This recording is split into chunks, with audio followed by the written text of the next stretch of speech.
I'm going to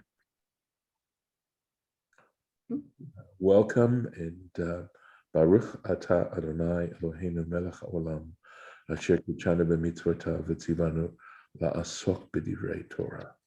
Amen. Interrupting with a quick question. Sure, Judith. Most people, it does make sense to say Baruch Ata Adonai Eloheinu Melech Haolam. But people say, and I don't know if it's because the music goes that way, they say Baruch Ata Adonai Eloheinu Melech Haolam. Any comments? Yes, I've given that a lot of thought, Judith, believe it or not. I totally agree with you. We should say Baruch Ata Hashem Elokeinu, right? Baruch Ata Hashem Elokeinu Melech Haolam. But the truth is it works, I guess it goes both ways. And there may be some, I know that because there's an interruption, that when you say Hashem, and then people respond with Baruch Hu Baruch Shemo, that's possibly why we do that, why we break it up that way. The idea that the moment you mention, Hashem, right, the special name, that you respond with Baruch Hu Baruch Shemo. But isn't that at the end, at the Chatimah Bracha? Because there is no Eloheinu in that recitation. No, let's see. Don't we say it? No, not just in there would be Elokeinu in the Chatimah Bracha, isn't there? Certainly there is when you say it in the morning brachot, right? I think the only time. Yeah, but those aren't Chatimot. I think the only time. Well, they are. You're right. But you also. Go ahead. I think the only time you don't say it is during Shur Yisrael before the Amidah. Correct. You're not even supposed to say the bracha, by the way. That's why if you pay, for those of you who are davening with me, if you're paying close attention, you notice that I say Baruch and then I just stop right there. I don't say anything more. You just say it silently to yourself so that you don't interrupt between that and Shur Yisrael. But if you look at on page 6, for example, in the red prayer book, definitely it's got Eloheinu. It's supposed to have Shemu Malchut. It is supposed to do that. So yeah. Let's see here. Yeah, you're right. The Chatimah does not have Eloheinu, right? But you definitely say it, even in the morning brachot. There's a custom to say that when you're saying those morning brachot, to interrupt between Adonai and Elokeinu with Baruch Hu Baruch. Okay, that's a reason. Yeah, so that would be a reason anyway. There may be other more mystical reasons that I'm simply unaware of. Let's find the place where we are. I didn't make a mark yesterday, sadly. Let's go here. No.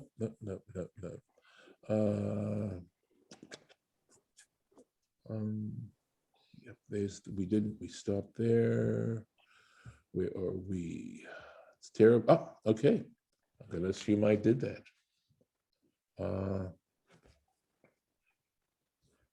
No, we did this. We did all of that. I think we're maybe on verse 23. Okay. Thank you. Yes, we are. I'm recognizing this. There was a comment in you can see that I've got a check mark here with the Torah Temimah. I wish it would stop doing that. I need to use 2 fingers to move it up, to scroll up, and yet when I use 2 fingers, it also makes the page smaller. So, all right. Here we go. I felt this was one that I'd marked when I'd gone through some of the little pieces of the site. There it does it again. All right. I assume it's doing that for you as well. Yeah, of course. Yes, Rabbi. Yes. Rabbi, yes. You have to make sure you don't tap while you're doing it. It's more like a sweeping. Okay. Thank you. I will try that. So here it goes. Remember, we had that God, we discussed this yesterday, where God says to Bilam at the second time, he says, Kum lech itam, right? Go ahead and go with them. Amar Rava bar Rav Huna. Melamed, this teaches, shebederich she'adam rotzeh lelech ba. This is the point that I was making yesterday. This teaches you that the way in which a person wants to go, molechinoto, you let him go that way. You actually take him that way. Molichin, leholich, would be causative. You take him that way. As it says, lo telech imahem, because initially it says, don't go with them. Uchtiv kum lechatem, lechitam. And then it says, arise, go with them. Right?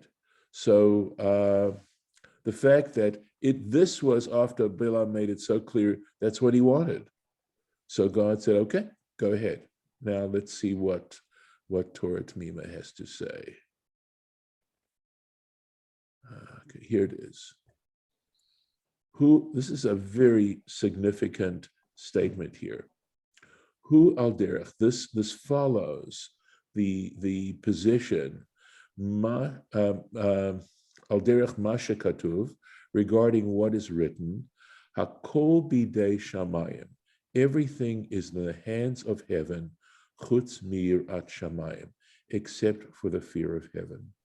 Right? That's an amazing statement. That's a very broad and fundamental kind of statement, talking about God's relationship to the world and to what degree we are under God's control.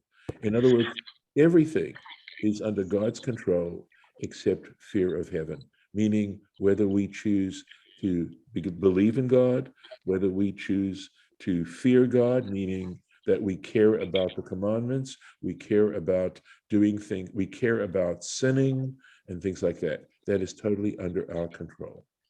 I'm sorry, I missed. Where is that said? He doesn't give you a quote here. He doesn't tell you where. It's said in several places. So we'd have to do a search for if you're Okay. asking me for the locus I will. of it. Right. Okay. I just thought Yeah.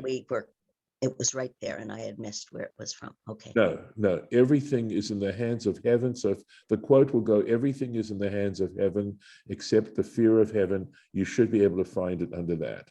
I mean, I could take a moment for the Google search, but I think I want to keep going. Yeah, just ask. Thank No you. problem. No, please. It's totally legitimate question. Thank you. I'm sorry I don't have the answer for you. The Kan Ra'ah HaKadosh Baruch Hu, and here the Holy One, blessed be He, saw Shelibo Hara, that his evil heart, Noteh Lelech, since it is bending towards going, Yishahu al Zeh. That's why he gave him permission. The Iyen Piresh Rashi, and check out in Rashi's explanation, Beperek Yud Chet, in chapter 18, Shepiresh al Mashikatuv Amar Bilam. That's right.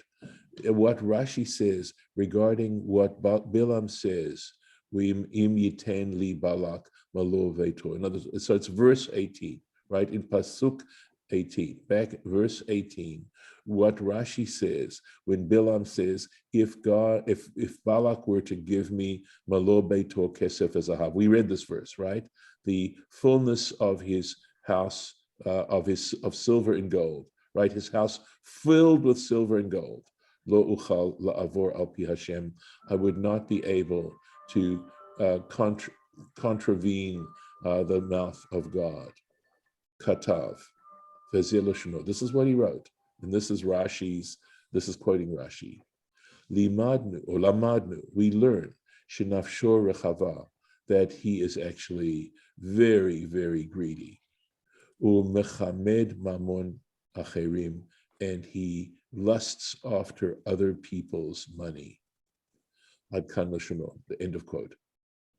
Veyesh leha'ir al zeh, and when it's worth, shedding light on this, right? Or to explain this. Halo, it's not or with an aleph, it's with an ayin. So we need to explain this.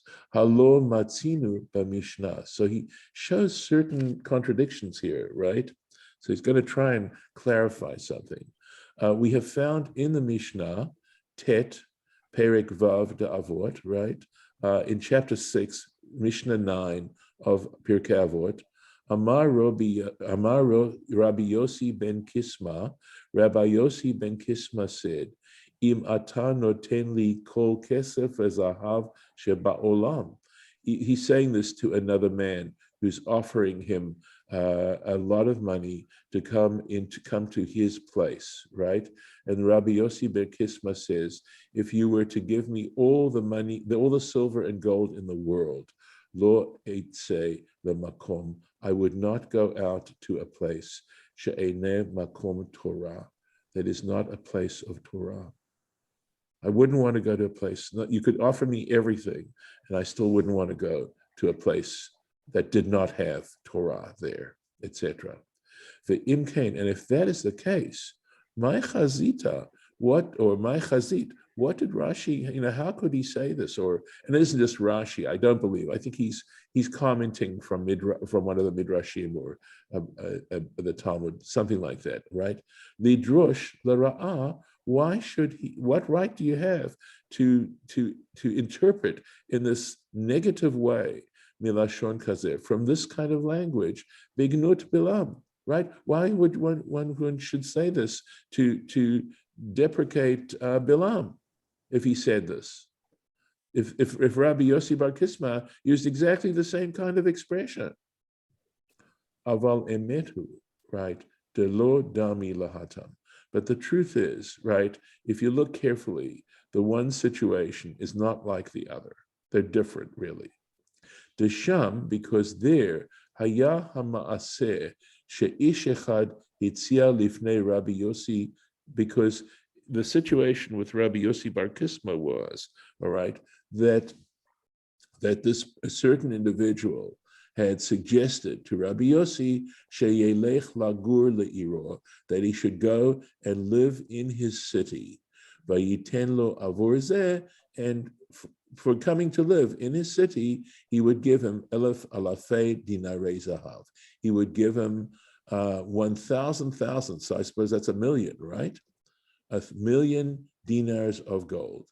And regarding this, Rabbi Yossi said to him, Hatshuva Hanisgeret. He gave him the answer that is mentioned. The imkain huchrach Rabbi Yossi, right? And because he made, I believe what he's saying is, because this man made a specific, right, gave him a specific amount to say that, right? That's why Rabbi Yossi gave him the answer that is mentioned. The imkain, and if this was the thing, uchrach Rabbi Yossi la'shivo me'ein hatza'ah. He had to respond to him in the same kind of language of the offer. The man offered him 1,000,000 dinars, so he responded in response to the 1,000,000 dinars. He said, "You're offering me 1,000,000 dinars. I wouldn't come for all the dinars in the world." That's what he responded. Okay. Shelo rak shelo yikach elef alafei dinarei zahim. That what he was saying to him was, not only would he refuse to take 1,000,000 dinars of gold, but not only that, but all the money, all the silver and gold in the world. That is not the case here. Lo hitzia Balak levil'am. Balak didn't offer Bil'am sheyashrenu b'kesef avur ma'asav. He didn't give him he didn't tell him that he would give him that much money, right? He said he would honor him, right? Avur ma'asav, regarding what he were to do. Rak hivtichu, he only promised him sheyachabdenu, that he would honor him. Moshe Amar, as it said, right? Pasuk Yud Zayin, if you look at verse 17, Ki kabed achabedcha. He said, I will honor you. He didn't mention any money, but in the other case, the guy actually mentioned a sum of money. the im Cain, and because he just said if that I will honor you, if this was the case, Hava Bilam should have responded to him. It would have been appropriate for Bilam to say, Gam Cain, me'ein hatza'ato. It would have been okay if he had responded in the same kind of language as his offer. Shelo yuchal lehitkabed b'shum kavod, that he would not be able to be honored with any kind of honor, ula'avor et pi Hashem, to be honored in any way he said, and yet, and at the same time, to disregard or transgress God's will. Who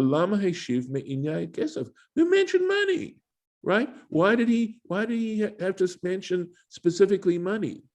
Elavadai, but it was clearly Mishum de Chomed Mamon Hu, because that's what he was thinking about. That was in his mind. The Kamoshnoda Bateva, as we know from human nature, Ta'avot Ha'adam, Ta'avat Ha'adam, that what a person lusts after, right? His deepest desires, Regila al Lashono. That's what he likes to talk about. Tamid Lahaskira, any opportunity to mention it and to speak about it. So,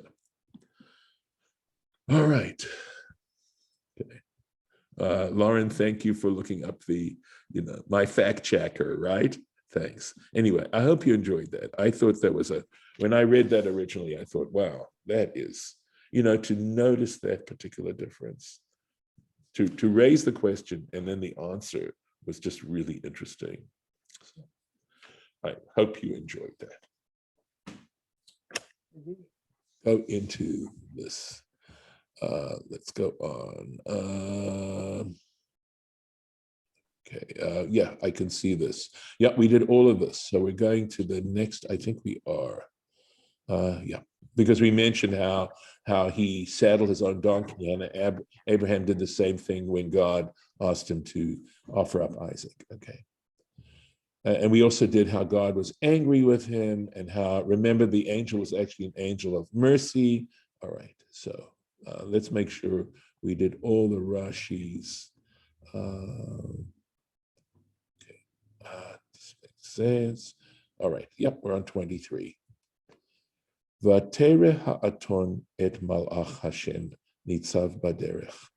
The donkey saw the angel of Hashem. We may have done this too, right? Standing in the way, and his sword stretched out in his hand, and vateta adon min derech, and the donkey turned away from the path. Vatelach basadeh, and went into the field. Vayach Bilam et ha'aton, and Bilam smacked, he hit the donkey lahatota haderech, in order to turn it back on the way, onto the path. So let's see. All right, here we go. 23. Vatera ha'aton, right? The donkey saw. Vahu lo ra'ah, but he, Bilam, didn't see. Shenatan HaKadosh Baruch Hu, because the Holy One, blessed be He, gave Reshut LaBehema.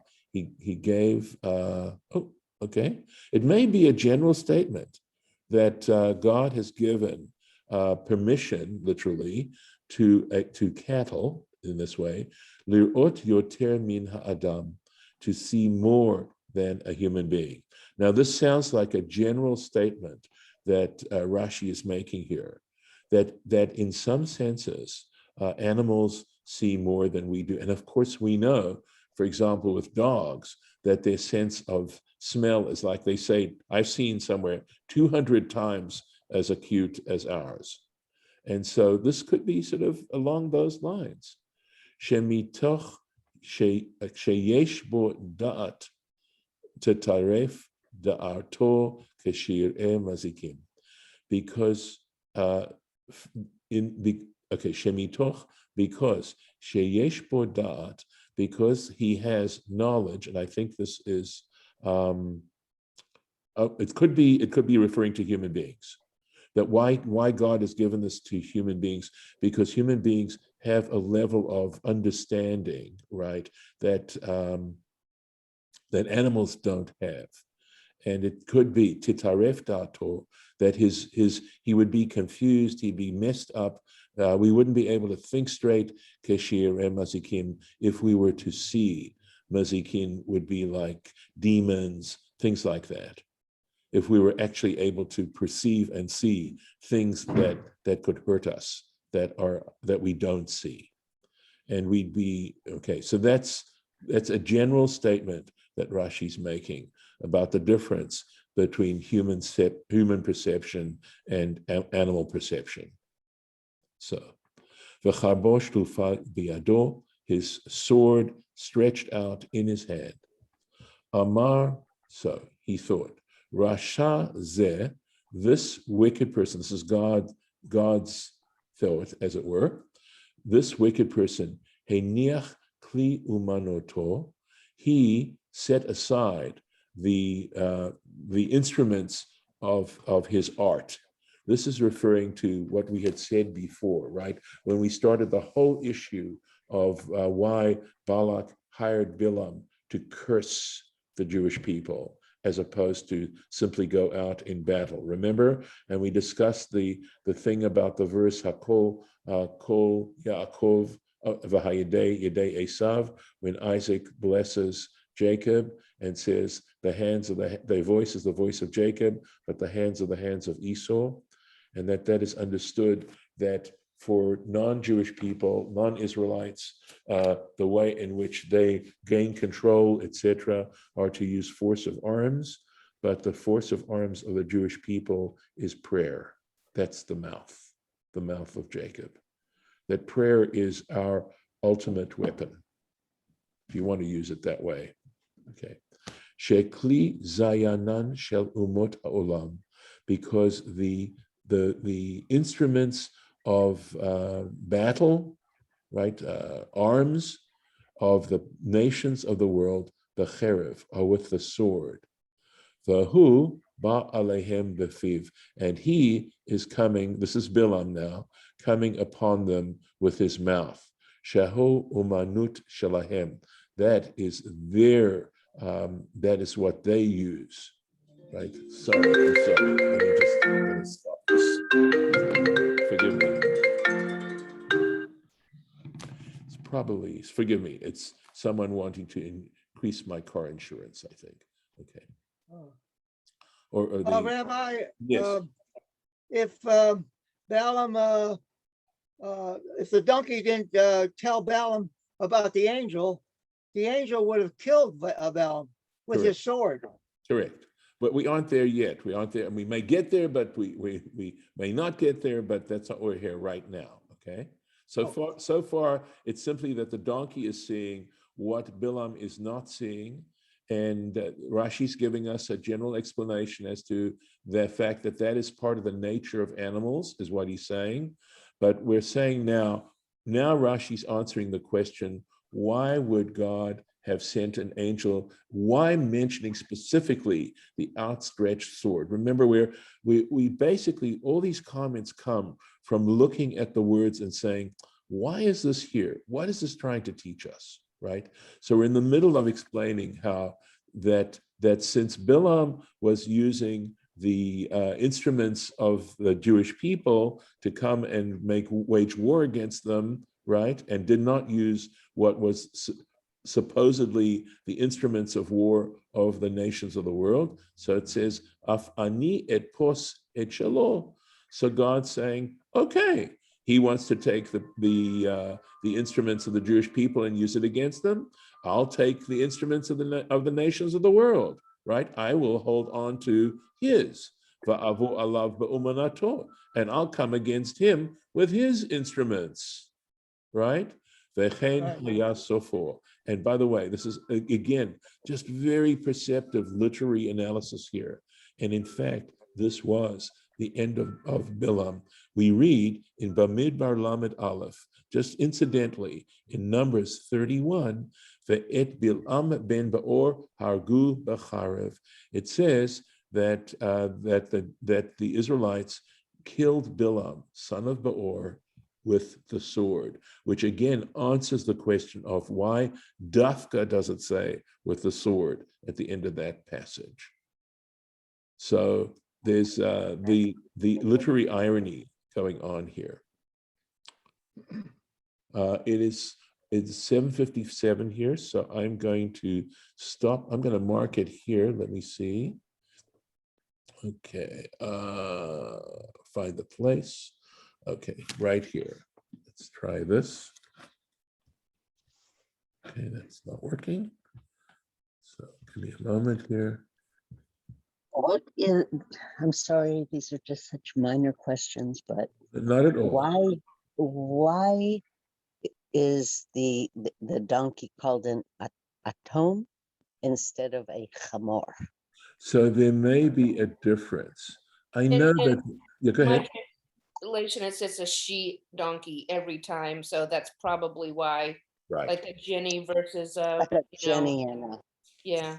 and a Jack. Thanks, Lauren. You answered the question. I would not have been able to answer that question. Well, the reason it even comes up in my mind is because when they translate Bibles, they Yeah. always say ass instead Yes. of donkey.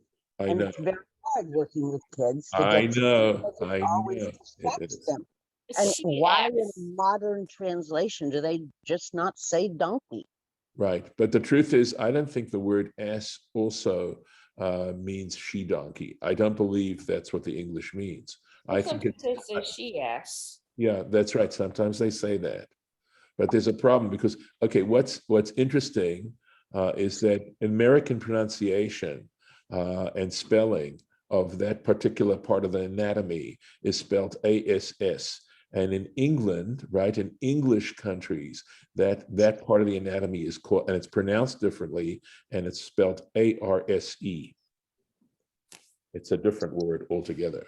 So So- teaching Yeah, in but the America, Jewish Publication Society is working in the US, yes. isn't An it? ass is a wild ancestor of the donkey, and And there the- still are wild asses, but donkeys are generally domesticated, and they have been for 5,000 years, according to Wikipedia University. Well, and we're before, well, no, we're in that 5,000 year category, right? Well, it's Just- this is just- wonderful to know. I so appreciate this additional information because it's very helpful. You know, up to this point, I would have also always identified, you know, ass and donkey as simply being synonyms.